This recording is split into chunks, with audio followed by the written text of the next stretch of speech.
لہذا مسلمانوں کے ساتھ معاملہ کرتے وقت چالاکی دکھانا، ان کے ساتھ گفتگو کرتے وقت ایسی گفتگو، ذو معنی گفتگو کرنا، ایک ہوتا ہے جھوٹ، اس سے انسان دوسروں کو دھوکہ دیتا ہے۔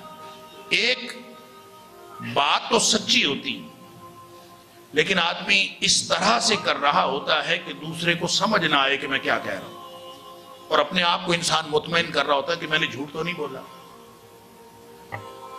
اللہ تعالیٰ قرآن میں فرماتا ہے یا ایھا الذین آمنوا اتقوا اللہ قولوا قولا سدیدا، اور قول سدید کے خلاف ہے۔ ہر سچی بات قول سدید نہیں ہوتی، آپ بات سچ کر رہے ہوں لیکن وہ قول سدید کے خلاف ہو، یہ بالکل ہو سکتا ہے۔ اصل میں فرق یہ ہے کہ وہ بات جو اگلے بندے کو سمجھ آ رہی ہے، جو اس کو آپ سمجھا رہے ہیں، جو کمیونیکیٹ کر رہے ہیں، جو ابلاغ کر رہے ہیں، وہ اگر ابلاغ جھوٹ ہے تو یہ قول سدید کے خلاف ہے، بات ہے سچی ہے۔ بچوں سے کو پوچھتے ہیں ماں باپ نماز پڑھی، وہ آگے سے کہتا ہے میں نے عشاء کی نہیں پڑھی، باقی 4 گول ہو گئی، باقی پڑھی ہیں کہ نہیں کوئی پتہ نہیں۔ عشاء کی نہیں پڑھی کا مطلب عشاء کی تو نہیں پڑھی، اور باقی نمازیں تاکہ ابا جی باقی نہ پوچھیں۔ اب یہ قول سدید کے خلاف، آپ نے ذو معنی بات کی، اس کا معنی یہ بھی ہو سکتا ہے کہ صرف عشاء کی نہیں پڑھی، اس کا معنی یہ بھی ہو سکتا ہے کہ باقی بھی نہیں پڑھی۔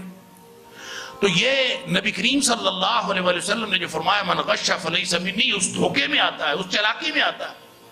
اور خود نبی پاک صلی اللہ علیہ وسلم اس کی وضاحت فرمائی، ایک اور حدیث ہے، آپ نے فرمایا الخدیعۃ والمکر، الخدیعۃ والمکر فی النار، جو آدمی دوسروں سے دھوکہ کرے اور چلاکی کرے، یہ جو مکر ہے نا، مکر اس کا معنی ہوتا ہے تدبیر کرنا۔ تدبیر مثبت تدبیر بھی ہو سکتی ہے، کوئی آدمی اچھی تدبیر کرے کسی اچھے کام کے لیے، بری تدبیر بھی ہو سکتی ہے، لہذا المکر منفی بھی ہے، یہ مثبت بھی ہے۔